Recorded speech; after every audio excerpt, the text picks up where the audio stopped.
Gravando. Vamos lá. Meninos, boa tarde, então. É um prazer, né, um presente estar aqui. Já há alguns anos a gente consegue acompanhar a disciplina, então é sempre muita felicidade estar aqui nesse primeiro momento que vocês têm contato com a clínica, né? O primeiro momento que vocês se tornam dentistas. Agora, por conta da pandemia, esse é um pequeno atraso, né, com esse contato com as atividades clínicas, mas é a primeira disciplina que vocês vão ter vivência da clínica. Então, assim, independente da especialidade que vocês forem escolher, né, seja estomatologia, patologia, sei lá, orto, harmonização orofacial, enfim, independente da especialidade que vocês vão escolher, tudo que a gente vai aprender aqui na estomatologia 1, que é todo esse processo do diagnóstico, que ele segue etapas, ele é fundamental, independente da sua especialidade.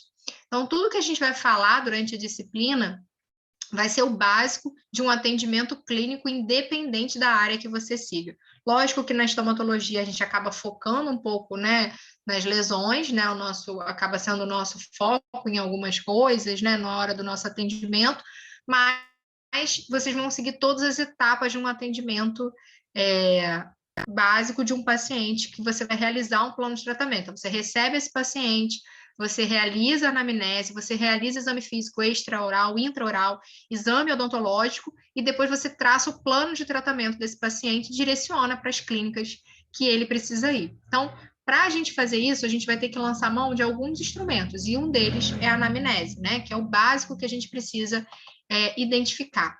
Para isso, para a gente realizar a nossa anamnese, a gente precisa de um prontuário odontológico ou de uma ficha clínica.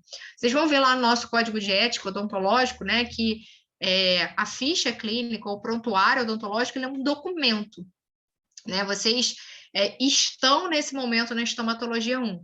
Vocês vão passar pela estomatologia 1 e vão ter outras pessoas atendendo esses pacientes, né? Ou até mesmo vocês na clínica, quando vocês chegarem em dentística, né, na integrada, pode ser que vocês peguem esse paciente que vocês fizeram o primeiro atendimento dele. Então, é muito importante que a gente tenha nesse prontuário dele tudo que foi feito nesse paciente. Vocês vão ver que esse prontuário vai acompanhar o paciente em todo o tratamento odontológico dele quando eles estiverem lá na UERJ, né, nas clínicas que ele passar.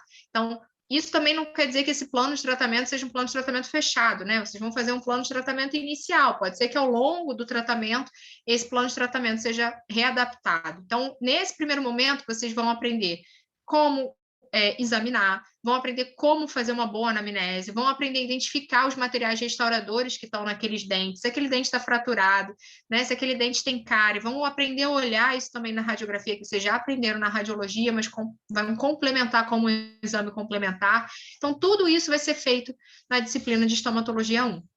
E, consequentemente, vocês vão utilizar a anamnese. Então, o prontuário, ele precisa estar de forma legível, ele é um documento, né? O paciente ele vai ficar sendo atendido para o resto da vida dele, se duvidar, dentro da faculdade, né? Da universidade. Então, ele precisa ser... a gente precisa documentar tudo que a gente fez, né? Se esse paciente, por exemplo, se é um paciente que tem alguma doença crônica, que a gente vai usar vários tipos de medicamento nesse paciente, ao longo do tempo, a gente precisa registrar tudo que a gente já tentou de terapêutica para esse paciente, para que quando eu pegar esse prontuário lá, daqui a 2 anos, né, se eu for atender ele hoje, para eu saber que há 2 anos atrás, tudo que já foi tentado para esse paciente e que eu ainda tenho de opção terapêutica para ele, tudo que já foi proposto para ele de tratamento e que ainda não foi efetivado, né? Ou então ele não teve sucesso. Até mesmo os insucessos eu preciso documentar. Então, isso é uma documentação muito importante. Essa documentação do paciente vai ficar para o resto da vida na faculdade. Vocês vão passar por ele, mas ele vai continuar sendo atendido nessa universidade. Então, essa documentação precisa estar escrita com uma letra boa, precisa estar claro, precisa estar com coerência, né, o que a gente for escrever. Né? Quando a gente for elaborar um parágrafo na nossa evolução, ele precisa estar coerente, ele precisa estar coeso, sem erro de português. Isso sem falar na questão jurídica, né? Se esse paciente vai acionar a faculdade por algum motivo, né?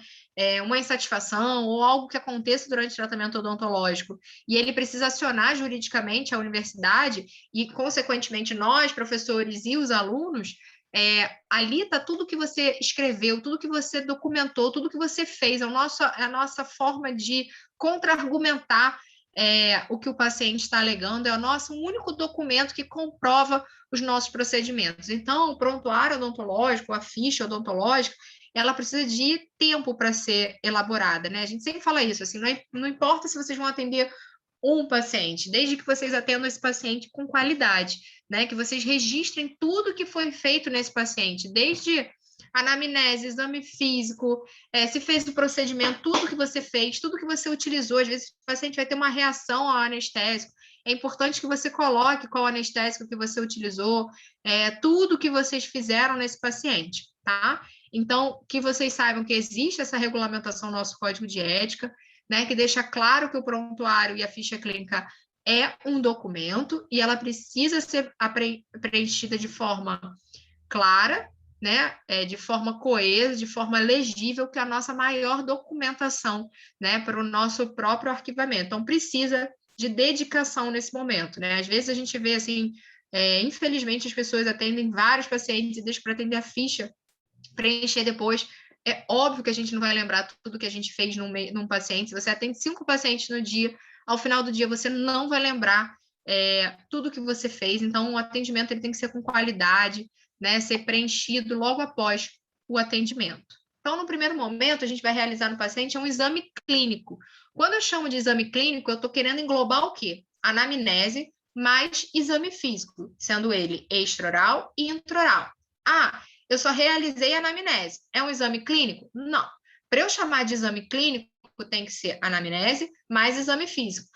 Hoje eu só fiz o exame físico. É um exame clínico? Não. Anamnese mais exame físico é que a gente pode chamar de exame clínico, né? Engloba esses dois procedimentos, que são as duas primeiras etapas do nosso processo de diagnóstico, né? Como a gente falou, o processo de diagnóstico é um processo contínuo, né? Ele vai ser sequenciado. E a nossa primeira etapa nessa sequência do nosso exame clínico é a anamnese. Qual o nosso objetivo da gente fazer a nossa anamnese? Primeiro, descobrir o que trouxe esse paciente ali. Consequentemente, descobrindo o que trouxe esse paciente ali, né, a partir da anamnese, a gente já pode começar a pensar numa hipótese de diagnóstico, né? Muitas alterações que o paciente tem, como alterações de desenvolvimento, dentre outras, a gente não precisa lançar mão de um exame complementar, né? Não precisa lançar mão de uma biópsia, às vezes não precisa lançar mão de um exame radiográfico ou exame imaginológico. Então, só com o nosso exame físico extra e intraoral, a gente já consegue pensar numa hipótese diagnóstica. Ou, às vezes, durante a anamnese, a gente já consegue pensar numa hipótese diagnóstica. Então, o nosso objetivo com o exame clínico é chegar a esse diagnóstico, tá? Conhecer as condições médicas que esse paciente tem, as doenças que esse paciente apresenta, as alterações sistêmicas que sejam importantes para o atendimento de qualidade desse paciente. A gente tem que evitar, a gente prevenir qualquer emergência odontológica, ou emergência médica dentro de um ambiente ambulatorial.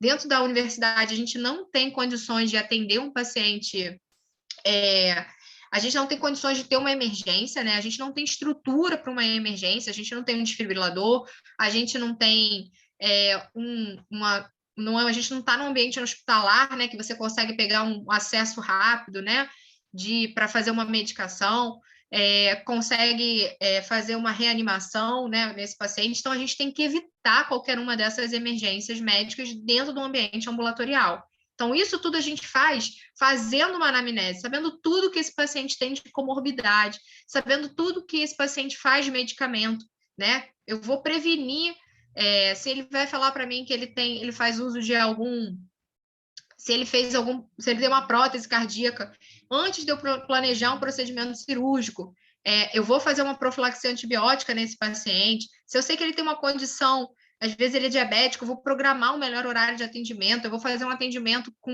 um tempo de cadeira um pouco menor desse paciente. Então, tudo isso vai me ajudar a fazer eu conhecer as alterações que esse paciente tem, vai me ajudar a fazer o meu exame físico melhor, né? Realizar o meu atendimento com melhor qualidade, né? Descobrir as doenças concomitantes que ele apresenta além do que foi, né, que levou ele até ali, controlar essas emergências e estabelecer o prognóstico e o plano de tratamento. Isso vai ser a nossa final da nossa etapa. Hoje a gente vai falar só de anamnese. Daqui a 2 semanas, se eu não me engano, na aula da professora Mônica, vocês vão falar de exame físico das estruturas, né?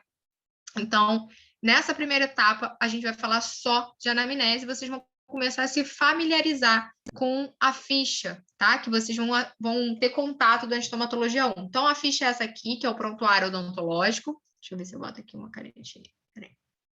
Que a gente vai ter os dados do paciente. É importante, às vezes, a gente pode não entender, o paciente não falar de forma clara, né, as informações que a gente precisa, então a gente sempre pede para o paciente entregar para a gente um documento com foto, que aí a gente consegue preencher aqui todos os dados que são necessários, né, como nome, RG, CPF, órgão expedidor, data de nascimento, tá? Naturalidade e nacionalidade, isso faz a gente pensar em algumas doenças, né, que às vezes a localização regional vai ser mais comum da gente apresentar algumas alterações ou não. Aqui já começa a nossas hipóteses diagnósticas a serem pensadas, né, dependendo da região que o paciente se encontra, a localização, se ele tem mais incidência solar ou menos. Algumas áreas têm algumas doenças mais comumente do que outras, tá?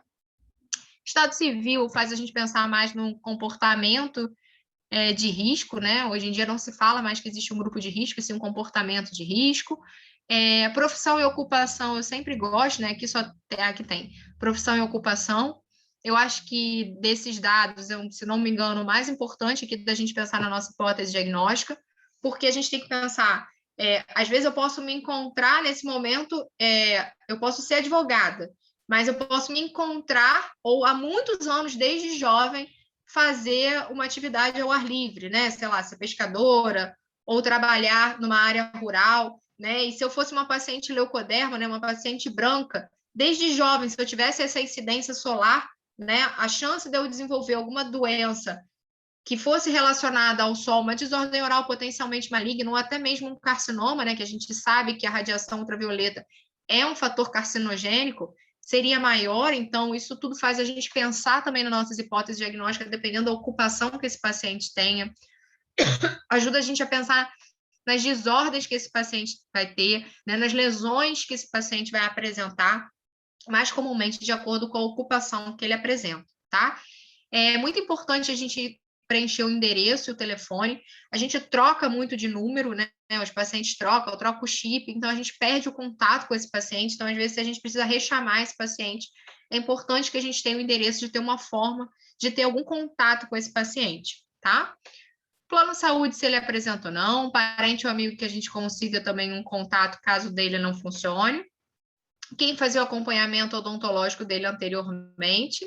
Aqui a data que ele está sendo atendido, e aqui vocês vão assinar, e do lado o professor que estiver acompanhando vocês também vão assinar, tá? Então, essa parte de identificação é muito importante que seja preenchida, tá? É a forma que a gente tem de localizar esse paciente, é a forma que a gente tem, né, de ter um documento completo com os dados desse paciente, caso seja necessário. Aí a gente vai para uma segunda etapa, que é o termo de consentimento, tá? Que são os deveres e obrigações do paciente. A gente sabe que a gente está num ambiente de universidade, o paciente também sabe disso, que ele vai ser atendido por alunos, então ele tem que entender que ele está numa escola e que nessa escola ele vai ser submetido à pesquisa, né? Inevitavelmente, muitas das vezes os dados deles vão ser coletados, né? As imagens vão ser feitas, imagens desse paciente, né? Fotografias vão ser utilizadas, esses dados do prontuário dele vão ser utilizados para alguma pesquisa.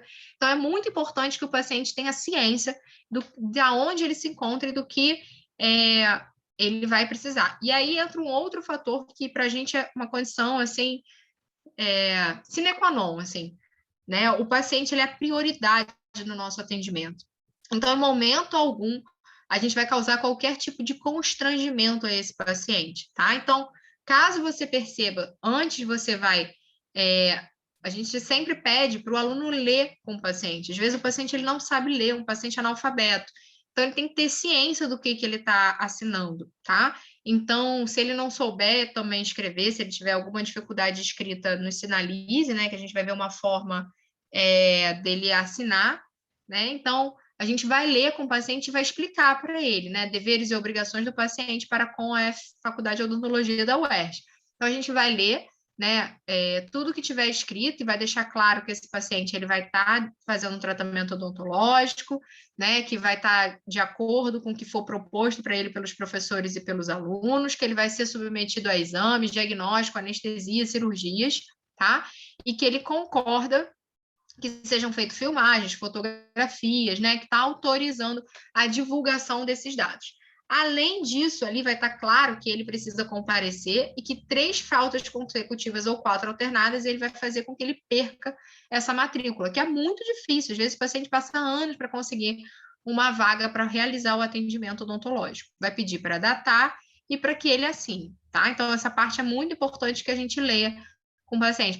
Por isso que fica ali na primeira página para a gente não esquecer, tá?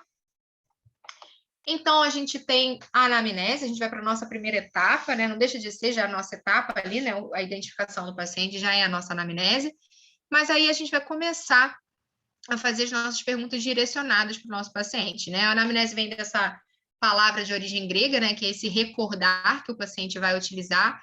E eu gosto muito dessa setinha aqui quando eu falo de profissional paciente, porque às vezes a gente se coloca no papel de detentor do conhecimento, né? A gente acha que, como profissional, a gente está acima desse paciente, mas não. A gente, na verdade, só existe a nossa profissão, né? A gente só é possível sobreviver porque existe o paciente, porque existe, né, a doença, porque existe a necessidade do atendimento. Então, eu acho que esse caminho é um caminho de mão dupla, né? Não é um caminho de um ou de outro. Então, o paciente, para a gente, ele é a pessoa mais importante dentro da nossa clínica. Ele precisa ser ouvido, ele merece ser ouvido, independente de qual a queixa que ele apresenta. E o primeiro passo para a gente conseguir fazer uma boa anamnese é estabelecer a comunicação com esse paciente, né? É óbvio, eu sempre falo isso, né? Às vezes a gente, por conta da nossa maturidade, a gente não consegue perceber sutilezas, né? A gente, como eu fiz faculdade, eu fiz exatamente na UERJ, me formei ali, eu vivencio tudo que vocês estão vivenciando hoje, eu já vivenciei. Eu já sentei naquele banco, eu já tirei meu sapato ali inadequadamente, né? Eu já gritei naquele corredor, eu já carreguei meu material, já reclamei e nunca me atentei que existia uma pessoa ali, né? E a maturidade traz isso para a gente, né? Uma pessoa que está ali te observando. E uma pessoa que não gostaria de estar ali, né? A gente queria estar onde? A gente queria estar num consultório, né, da professora Mônica, num consultório chique aí também, né, no Leblon, sendo atendido por um professor renomado, né, que eu tivesse condições financeiras, ou eu queria estar sendo atendida numa faculdade, que eu vou esperar horas para realizar meu atendimento, e que quando eu olhar para o profissional que está me atendendo, eu vou ver que é uma pessoa jovem, né, que vai me trazer uma insegurança com relação ao conhecimento, que a gente sabe que não tem nada a ver com isso, mas traz essa insegurança, e aí ele olha para aquele jovem, né, que vai atender ele, e você está ali gritando, falando com seu colega, contando que você bebeu ontem, né, pegando seu material, reclamando, jogando tudo no chão, e quando esse paciente entra, ele olha para você e vê que você que vai atender ele. Imagina, vamos fazer esse exercício, imagina se fosse a gente que estivesse sentado naquele banco, né, observando que aquele é o profissional que vai me atender. Então, a gente tem que tomar muito cuidado, né, na hora daquele paciente que está ali naquela sala de espera, né, o cuidado com o que a gente fala, né, o cuidado como a gente se comporta, né, porque esse paciente ele vai se sentir constrangido, ele vai se sentir inseguro e ele não vai se sentir confiante de passar os dados que você precisa, né, ele não vai confiar. Então, a gente precisa estabelecer uma relação de confiança, né? Às vezes, isso não vem num primeiro momento, né? Às vezes, o paciente ele não vai se sentir seguro para contar para a gente, né, que ele tem alguma doença que ele sinta algum constrangimento de ter.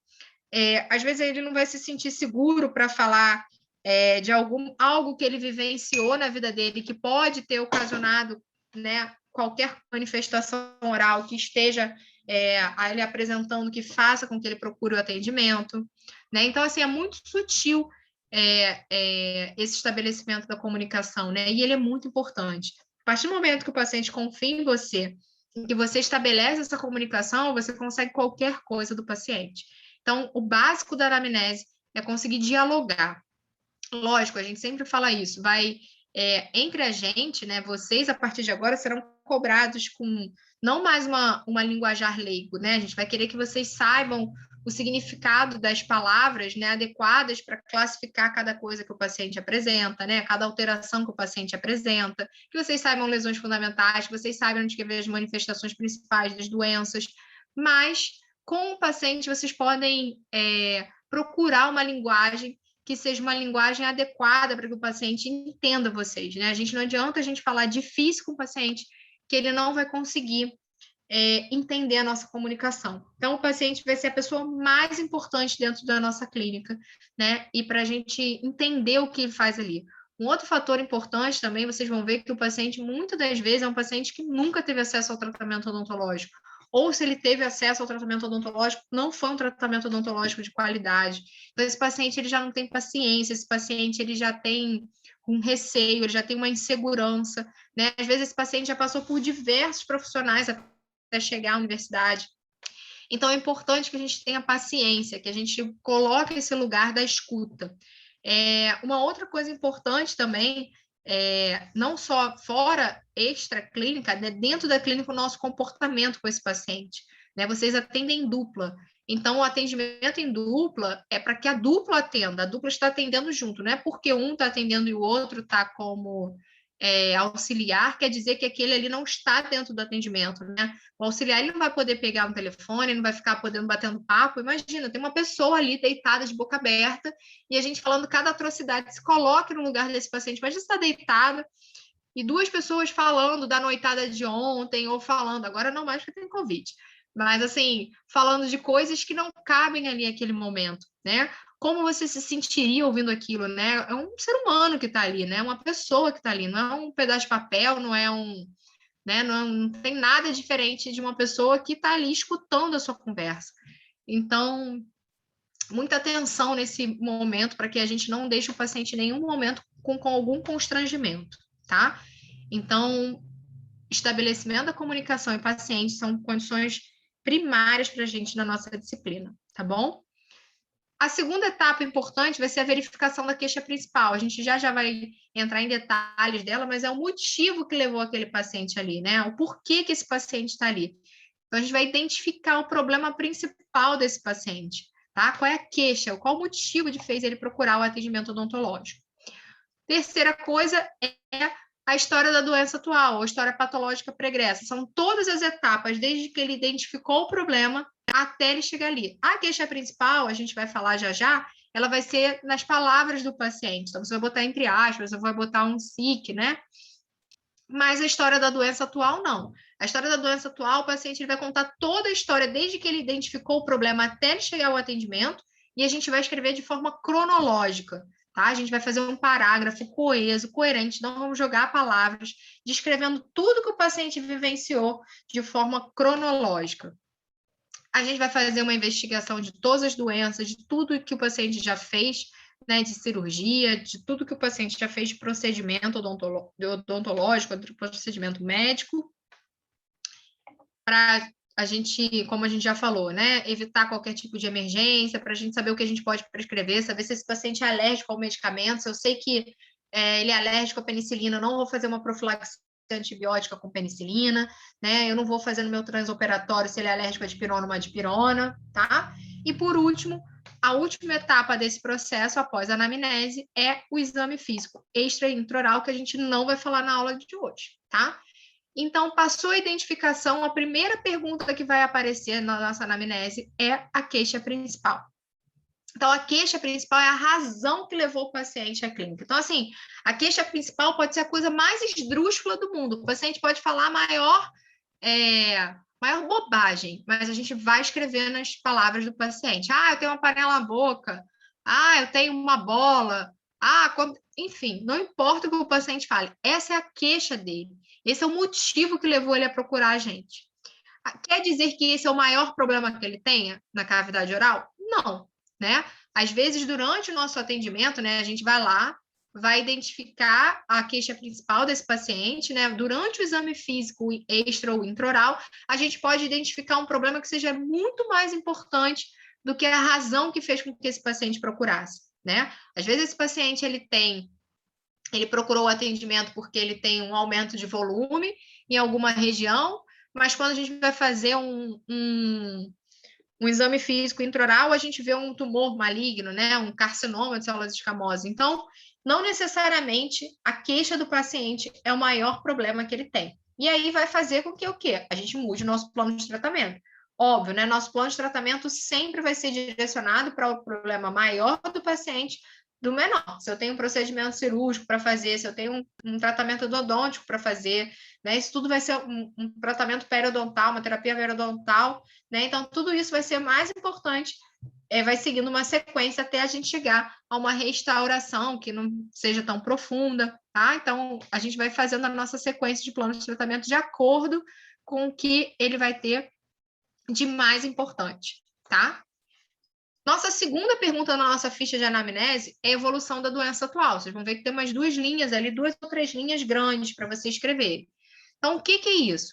A gente vai identificar. Se ele falar assim, eu tô com surgiu uma bola na minha bochecha. Aí a gente vai perguntar, seu João, surgiu essa bola na sua bochecha, mas quanto tempo que essa bola tá aí? Essa bola tá aqui uns 5 anos. E dói? Nada, dói nada. Sangrou? Não. Mudou de coloração? Não, tá a mesma coisa. Então, a gente vai descrever. Paciente relata lesão nodular em mucosa jugal. A gente não vai escrever uma bola na bochecha, né? Em mucosa jugal do lado direito, de aproximadamente X de tamanho, de coloração normocrômica, ou a coloração que ele relatar para a gente, ou que a gente observar durante o nosso exame físico. De base tal, base céssia ou base pediculada, isso tudo vai depender da onde se encontra a lesão. Ou, eu quebrei meu dente. O senhor quebrou o seu dente? Quanto tempo o senhor quebrou o seu dente? Quebrei tem 1 semana. Mas como é que o senhor quebrou o dente? Eu quebrei comendo pipoca. Certo. E o senhor sente, de noite me dá uma dor que eu não consigo nem dormir. Boto minha cabeça na travesseira e começa a doer. Então, eu vou botar fratura no dente tal, né? Com início, com dor latejante, durante o período noturno, o paciente relata fratura há aproximadamente 1 semana. Então, tudo isso a gente vai descrever, né, com as nossas palavras. Às vezes, ele vai dar uma volta para contar uma história, né? Então, é importante a gente ir levando assim, o paciente também. Às vezes, ele vai levar 1 hora para contar. Minha filha, olha, nem te conto quando eu quebrei esse dente. Eu estava na casa da minha filha, e aí a minha filha foi me fazer uma pipoca. Às vezes, ele vai dar uma volta imensa para contar. Então, a gente vai cortando o paciente falando, e aí? E aí, o que aconteceu? Porque senão a gente vai ficar lá 2 horas com o paciente e a gente precisa resumir. A gente não tem pressa que vocês atendam, mas a gente tem que direcionar esse atendimento, tá? Então, a evolução da doença atual é diferente da queixa principal. A queixa principal é o motivo, vai ser nas palavras do paciente. E aqui vão ser nas nossas palavras, né? Um parágrafo, né, com tudo que aconteceu desde que surgiu o problema até ele chegar para o atendimento odontológico, tá? Questionário de saúde. Questionário de saúde é fundamental, né? Como a gente já falou, existe uma infinidade de doenças que promovem manifestação oral, né? Então, a gente precisa saber se aquilo que ele está apresentando ou que é a queixa principal dele pode ser a manifestação de uma doença que ele já tenha ou uma doença que ele não ainda identificou, né? Então, é muito importante quantos casos de infecções sexualmente transmissíveis, né? Na clínica, a gente já fechou o diagnóstico por conta de manifestação oral, quantas doenças, até doenças renais, né? Um paciente renal crônico, a gente faz o diagnóstico a partir de uma lesão de boca, né? Quantos casos a gente já identificou por conta de uma lesão na cavidade oral que o paciente desconhecia que ele apresentava. Então, às vezes, o paciente sabe o que ele tem, ou às vezes ele não sabe, tá? E o motivo que levou ele ali talvez seja, vai nos auxiliar a descobrir a doença que o paciente apresenta. Então, a gente vai perguntar se ele sofre de alguma doença. Se ele responder que sim, a gente vai escrever qual ou quais que ele sofre. Se ele falar que não, a gente vai marcar um não, tá? Se ele está em tratamento médico atualmente, isso é muito engraçado, o paciente funciona assim de um jeito muito engraçado. Ainda mais porque ele acha, às vezes, que a boca assim, não está associada a um corpo, né? Ele acha que ele fala assim, mas gente, mas eu vim aqui para tratar um dente. O que isso tem a ver? Ele não consegue entender que existe uma correlação, né? Que qualquer medicamento que ele faça pode ter repercussão na cavidade oral e vice-versa. Então, às vezes você pergunta assim, sai alguma doença? Você vai falar não. O senhor está em tratamento médico atualmente? Tô na oncologia. O senhor está na oncologia porque, eu tô com um tumor aqui que começou... Então, assim, ele não consegue associar. Então, é muito importante, às vezes... E, às vezes, eles vão responder tudo não para vocês e quando a gente sentar, vai ser tudo sim, tá? Se ele faz uso de alguma medicação, aqui eu botei alguns exemplos, né, de algumas medicações comuns nesses pacientes, né, o paciente diabético, né, então esse paciente diabético a gente sempre vai priorizar um atendimento, às vezes, um pouco mais eficiente, ou um pouco mais rápido, né, porque esse paciente ele não pode ficar muito tempo aguardando, o tempo de cadeira dele não pode ser muito longo, então se a gente vê que está passando do tempo, vocês só sinalizem para a gente que a gente vai parando, ver se o paciente está se sentindo bem, se ele está tendo algum choque hipoglicêmico, tá? Se o paciente é hipertenso, se o paciente ele faz uso de algum outro medicamento, e principalmente esses medicamentos que a gente sente até um arrepio, aí, professora Mônica, a gente sabe como é que é quando o paciente fala assim, eu tomo uma vitamina para o osso, a gente já fala, meu Deus, lá vem, vitamina para o osso, a gente já sente aquele arrepio, assim, né, vem um alendronato, um zometa, né, agora a gente tem muitos medicamentos biológicos nos pacientes que tratam algumas doenças, como artrite reumatoide, né, o metroflexato, que são medicamentos que podem causar osteonecrose nos ossos gnáticos, então é muito importante a gente sinalizar que esse paciente faz uso dessa medicação, até porque esse paciente vai ser acompanhado nas outras clínicas, deixar balizado, principalmente se ele for fazer algum procedimento cirúrgico, né, com risco da osteonecrose que esse paciente vai apresentar, né, a gente sempre vai optar por não fazer, mas se esse paciente a gente sempre prepara esse paciente para começar esses medicamentos. Às vezes ele realmente precisa, né? No caso de um tumor ósseo, né, de uma metástase óssea, ele precisa fazer o antirreabsortivo, né? Como é o da família dos bisfosfonatos. Mas alguns casos eles estão tomando indevidamente, né? Muitos são prescritos por ginecologistas, por ortopedistas de forma inadequada. Às vezes o paciente só tem uma osteopenia, né? Não tem uma osteoporose que tem uma indicação de um medicamento desse. Então, é muito importante que a gente faça a orientação desse paciente com relação a esse medicamento e dos riscos que esse medicamento causa nos ossos gnáticos, né? Às vezes, o paciente faz um uso de um antiagregário, plaquetário, de um anticoagulante. A gente não vai suspender essas medicações desse paciente. A gente vai pedir exames laboratoriais que vão nos resguardar durante o nosso procedimento cirúrgico, mas a gente vai deixar aqui bem marcado para que quem for atender ele saiba que ele faz um anticoagulante, né?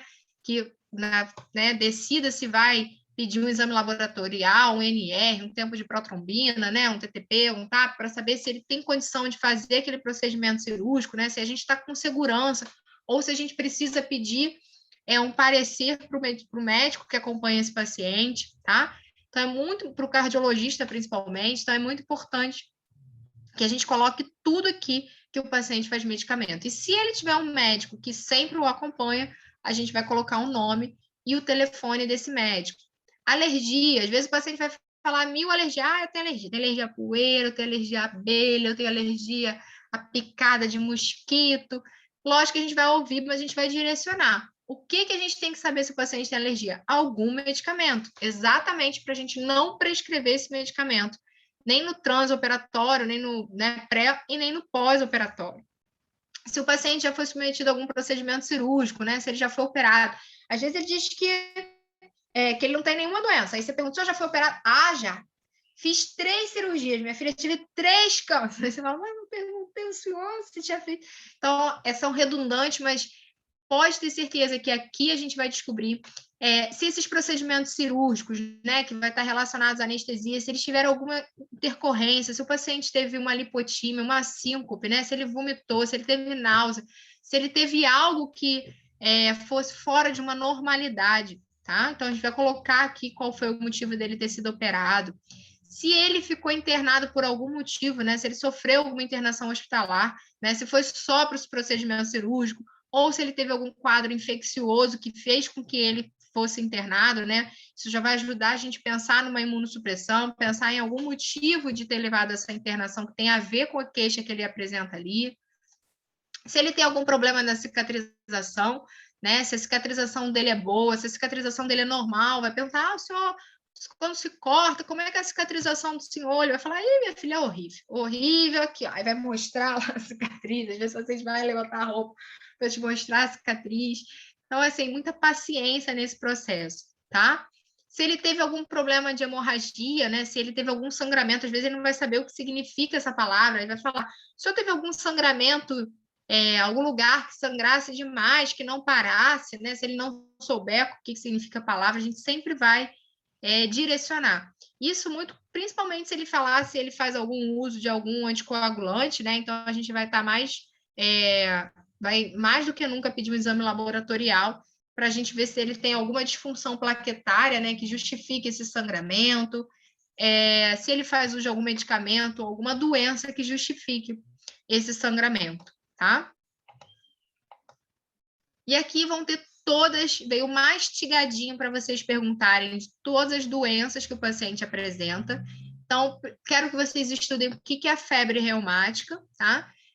Quero que vocês saibam o que é a febre reumática, a gente pode perguntar depois, ou com as meninas a gente pode pensar num artigo, é importante que vocês saibam, para a gente, até mesmo se o paciente disser que sim, a gente tem que, se a gente for fazer algum procedimento mais invasivo nesse paciente, a gente tem que fazer profilaxia antibiótica, no caso da febre reumática. Se ele tem algum problema cardíaco, né? A gente não está falando só de hipertensão, porque hipertensão tem aqui embaixo, hipertensão arterial. Então, se ele já tem alguma doença congestiva, se ele tem sopro, regurgitação, né? Se ele tem algo cardíaco ou uma prótese cardíaca, algo que impeça esse atendimento odontológico, tá? Ou, na verdade, nada impede o atendimento odontológico, né? Eu sempre falo isso, assim, é triste da gente, em 2021, ver que um paciente, às vezes, sofre algum tipo de preconceito por parte de algum dentista, né? Algum local, porque, na verdade, qualquer paciente, mesmo que ele seja um paciente comprometido sistemicamente, ele tem... hoje em dia, a gente pode atender ele de forma segura, né? A gente só precisa ter conhecimento. Então, para isso, a gente está aqui, para estudar, e que a gente nunca na nossa vida recuse atender qualquer paciente com qualquer tipo de comorbidade por insegurança ou por falta de conhecimento, tá?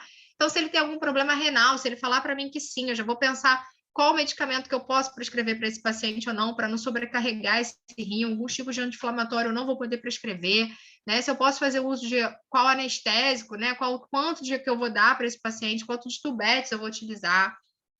Se ele tem algum problema gastrointestinal, principalmente a gente sabe que tem algumas, como a doença de Crohn, né? A gente vai ter algumas doenças que vão ter manifestação, repercussão na cavidade oral, então pode estar ir dentro de algum problema gástrico, tá? Problema respiratório, pneumonia, bronquite, rinite, principalmente a insuficiência respiratória, né? Se esse paciente é um DPOC, também vai fazer com que o meu tempo de atendimento seja diferente, a minha posição na cadeira desse paciente seja diferente, né? Se ele relatar para mim que ele é um dependente ou se ele depende de oxigênio, né? Chegue lá com um balão de oxigênio. Agora, COVID, né? A gente sempre vai perguntar, óbvio que vai ter uma triagem, acredito que antes, né? Se esse paciente teve algum sintoma gripal, vão medir a temperatura dele, mas é sempre importante a gente perguntar se ele já teve COVID, se não teve, né? Se ele está tendo algum sintoma nesse momento. Asma, alguma alergia a algum medicamento, né? Ou algum outro fonte de alérgeno. Algum problema articular ou reumatismo, exatamente para a gente pensar no medicamento biológico. Às vezes a gente faz o preparo para esse paciente, né? A gente vai deixar ele pronto, vai fazer todo o tratamento odontológico antes dele começar a fazer uso de um medicamento que pode vir a causar osteonecrose. Diabetes, né? Vai ser sim ou não. A gente também vai controlar, né? A gente sempre vai priorizar o atendimento desse paciente pela manhã, principalmente se ele for insulino dependente, porque ele já tomou o café da manhã dele, já fez uso da medicação dele. Então, a gente vai sempre dosar o tempo de cadeira desse paciente diabético. Hipertenso, né? Ele vai responder para a gente se ele é hipertenso ou não. Anemia, né? Também vai fazer com que a gente pense nas nossas hipóteses ou nos nossos recursos, se ele tem condições de ser submetido a um procedimento cirúrgico, caso seja necessário, algum problema hepático que faz a gente, né, ver se tem alguma icterícia, alguma manifestação que seja importante para a gente, ou até mesmo também nos nossos medicamentos, o que a gente vai prescrever ou não para esse paciente.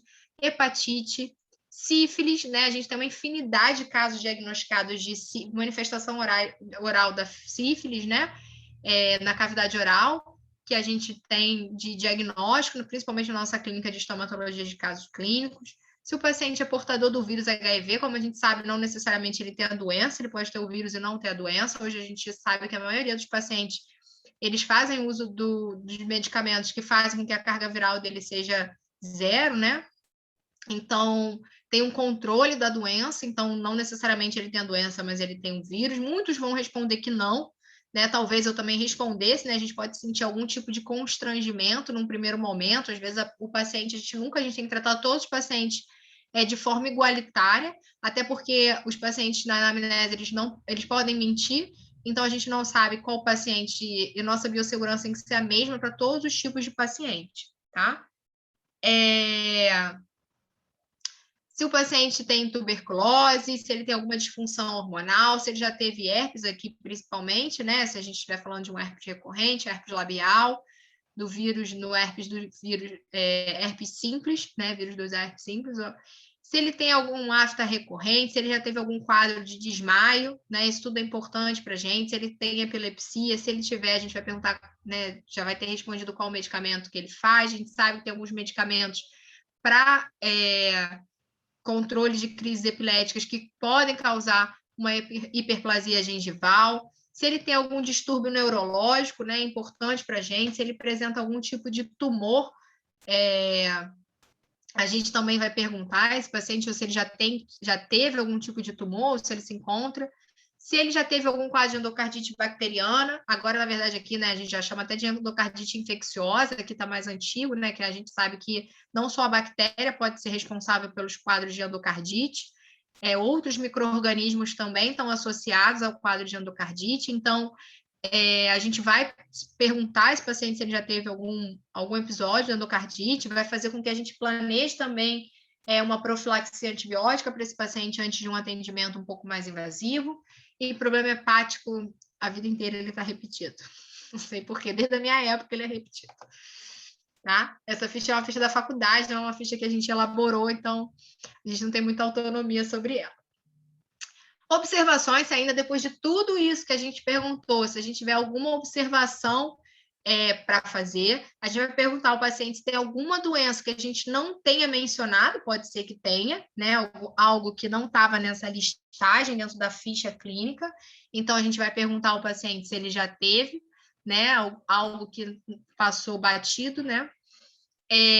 Nesse caso, nesse quadrinho cinza, a gente vai perguntar só para as mulheres grávidas, né? Só para as mulheres, principalmente para as gestantes. Então, a gente vai tomar cuidado para não fazer essa pergunta se for um paciente do gênero masculino, né? Então, vai perguntar quantos meses de gravidez, se faz pré-natal, se está grávida sim ou não, e se faz pré-natal e a quantos meses que a paciente se encontra. Isso também não é um impeditivo do tratamento odontológico, a gente só vai direcionar o que pode ou não ser realizado naquele paciente, dependendo do trimestre que ela se encontre de gestação, e também planejar o nosso tempo de atendimento, tá? Hábitos e costumes, a gente vai perguntar se esse paciente é tabagista, se ele é etilista, lógico, ninguém vai perguntar se o paciente é alcoólatra, não existe isso, né? Ninguém vai dizer que é alcoólatra, nem eu. Bebo todo dia, eu não vou falar, eu sou alcoólatra. Não, a gente vai perguntar de uma forma sutil.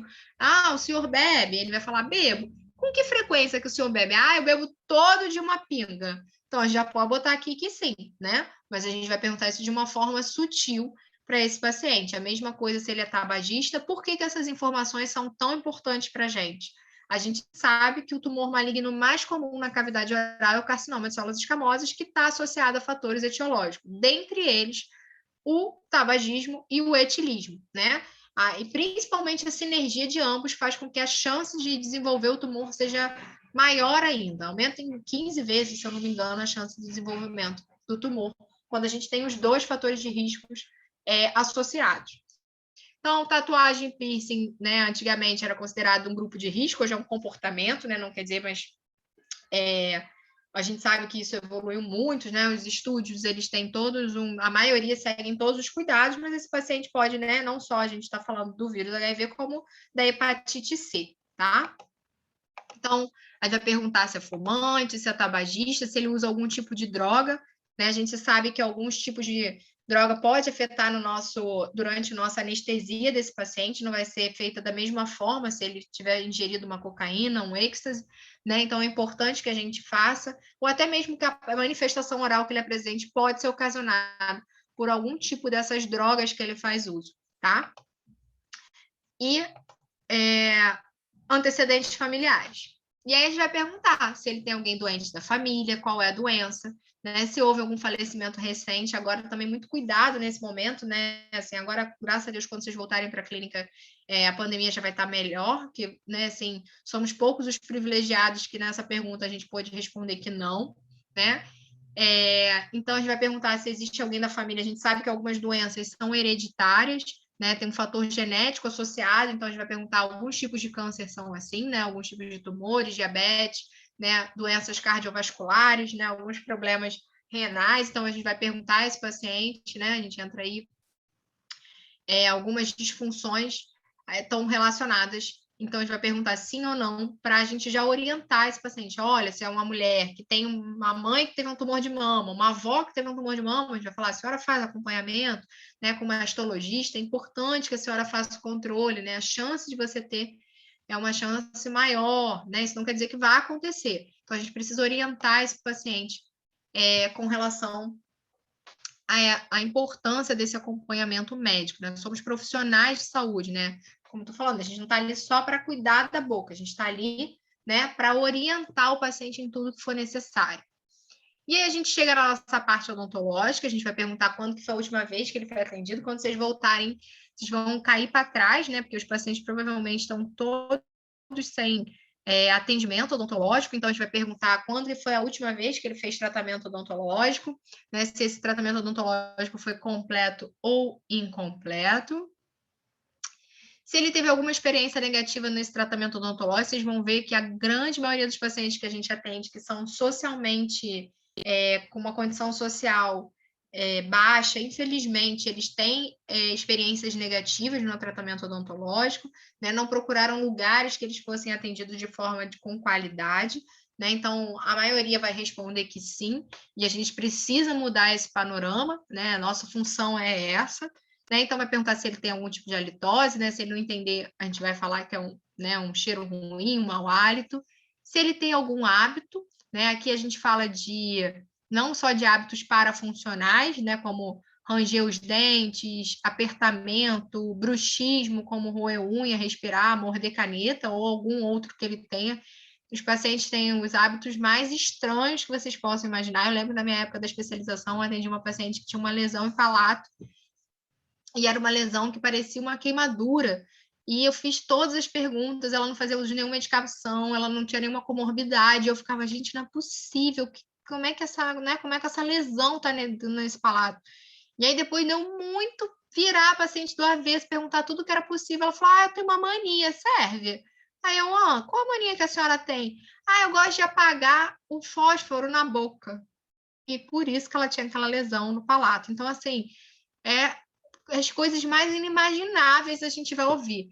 Então, é muito importante que a gente faça. É assim mesmo, Andressa, faça não, gente. Vocês não viram nada. Então, é muito importante que a gente faça essa investigação, né, de forma. Eu tenho manias também. Ai, meu Deus do céu, Milena, não me vem com manias, não, hein?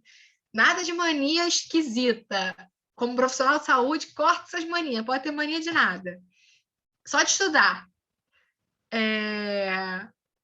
Não achou válido, inacreditável. Mas eles não têm noção, né? O paciente, tadinho, ele não tem noção. Ele não consegue entender, às vezes, assim, ele não tem. Eu sempre falo isso, né? A gente tem que sair do nosso julgamento de valor como um juiz, né? Nós não somos juízes, né? E talvez se a gente estivesse no lugar deles, a gente cometeria os mesmos erros. São pessoas que muitas vezes não têm oportunidade de estudar, né? Não têm oportunidade do conhecimento, então eles realmente desconhecem qualquer importância daquilo ali. Então, é um papel muito grande que a gente faz, é um papel social muito grande, não é só um papel científico, mas um papel social e modificador imenso que a gente faz nessas pessoas e nessa comunidade que a gente atende, tá? Então, a gente não vai, por mais que sejam as coisas mais bizarras que vão aparecer, a gente está ali para ajudá-los a passar por essa fase, tá? Higiene bucal, todo mundo vai dizer que usa fio dental, fita dental, todo mundo vai dizer que escova o dente 3 vezes ao dia, e aí na hora que a gente for fazer o exame odontológico, a gente vai ver um paciente cheio de biofilme, né, cheio de cálculo, que obviamente que ele não faz, né, então se ele faz uso de flúor, se ele ingere alimentos durante as refeições, e aí aqui a gente vai ter um resumo de tudo que a gente perguntou. Na história patológica pregressa, a gente vai botar um resumo de todas as doenças que o paciente respondeu para a gente que ele apresentava, tá? Então, a gente vai botar aqui resumido: hipertensão, diabetes, enfim, qualquer doença que ele apresenta. Na história odontológica, a mesma coisa. Se ele tem prótese total, superior, inferior, se ele tem prótese parcial, se ele tem implante, se ele fez tratamento ortodôntico, o que esse paciente apresenta, a gente vai escrever nessa história odontológica. Se ele tem alguma experiência negativa com relação à anestesia na cavidade oral, né? Se ele, durante ele foi fazer um procedimento e ele recebeu anestesia, se ele teve uma síncope, se ele teve uma lipotímia, se ele vomitou, então se teve náusea, tudo isso a gente vai escrever ali para que a gente já saiba. Se ele teve um choque anafilático, né? Para que a gente já saiba tudo que esse paciente apresentou durante o nosso atendimento, durante atendimentos anteriores. História pessoal social, né? Aqui a gente vai tentar descobrir se esse paciente onde ele mora tem um saneamento básico. Às vezes a gente vai falar isso, ele não sabe o que é isso, então a gente vai falar, na casa do senhor tem água encanada, tem bica, tem vaso sanitário com descarga, né? Então, assim, é importante a gente saber, porque a gente sabe que algumas doenças podem ser pela contaminação do solo, né? Algumas infecções fúngicas podem ser por contaminação de solo. Então, é importante a gente saber se esse paciente ele tem água encanada, né? Se ele tem acessos, né? E com relação se ele é casado ou não, se ele tem animais domésticos, né, ou algum outro tipo de animal, também tudo é possível. Às vezes, aquela alteração que ele está apresentando pode ser porque ele apresenta algum animal dentro de casa que às vezes não é vacinado, né? Então, isso pode ser o desencadeador daquela manifestação oral que ele está apresentando. Vocês vão aferir a pressão arterial desse paciente, como vocês já aprenderam na aula anterior, como faz essa aferição. Tenho certeza que vocês treinaram aí a semana toda em todo mundo. E aqui a gente vai colocar ainda se tiver alguma observação importante para a gente fazer nesse paciente depois de tudo que a gente perguntou, tá? A partir de agora, né, o exame físico é feito com a professora Mônica, vai ser na aula da professora Mônica, mas eu só botei a sequência da ficha aqui para vocês verem que a ficha ela continua, tá? A ficha clínica. Então, vocês vão ter a etapa do exame físico, que esse exame físico vai ser extraoral e intraoral, então é a professora Mônica que vai falar. Pode lançar mão de exames complementares, né? E aqui, depois de tudo perguntado, a gente vai pedir para o paciente assinar. E também o exame dentário, tá? Que vai ser feito numa outra etapa, né? Durante o atendimento odontológico. E aqui vocês vão descrever absolutamente tudo. Professora Mônica, também vocês vão ter aula de mais para frente, mas aqui é só para vocês verem na ficha que ela continua. Então, aqui vão ter todos os dentinhos, vocês vão escrever todas as restauração em amágua, restauração em resina, né? Colocar as faces, e aqui o plano de tratamento, sempre vocês assinando, e o professor também. O odontograma, né? O odontograma inicial, que vocês vão realizar desse paciente, também alguma anotação complementar. E lembrando que essa ficha vai ser usada pelas outras disciplinas. Então, apesar dessa sequência ser a opção 1, e as clínicas que a gente encaminhar, ele vai seguindo, né? E vai sendo atendido pelas outras disciplinas, podendo alterar em algum momento esse plano de tratamento, tá? Sempre assinando, pedindo para o paciente assinar todas as folhas, e vocês também, os professores, tá? Esse aqui é só no final, não é a gente que preenche, depois que ele já foi executado. Aqui é uma ficha que vai ter, que não é nossa, que é da tesouraria, com relação ao pagamento desse paciente, né? E aqui é a sequência que vocês vão preenchendo. Desculpa, essa aqui é do tratamento executado, então vocês vão botar aqui a disciplina, né? Estomatologia 1, a data, o que foi realizado e todos os procedimentos vocês vão assinar, e o professor também. E aqui é da tesouraria para o pagamento e o recebimento desse paciente. A professora Mônica sempre fala isso, né? Não existe um livro completo, né, de estomatologia e patologia, a gente não consegue. A gente tem um livro de patologia, que vão ter as lesões, que é o livro do Neville, que é o que a gente mais utiliza, e os livros de estomatologia são vários, né? A gente não tem um livro completo que consiga a gente ter todas essas informações. Mas aqui eu botei a bibliografia que vocês têm acesso dentro da universidade também, né? Alguns livros que são muito bons falando toda essa etapa do processo de diagnóstico, do processo de exame desse paciente, tá? Então, tem o Silverman, tem o Scully e tem o Sones, que vai falar toda essa parte de anamnese, que é muito importante para a gente, né, ver essa etapa do nosso procedimento, do nosso atendimento odontológico, tá? Eu sei que é muita informação, espero que tenha sido clara. Se vocês tiverem dúvidas, estou aqui à disposição.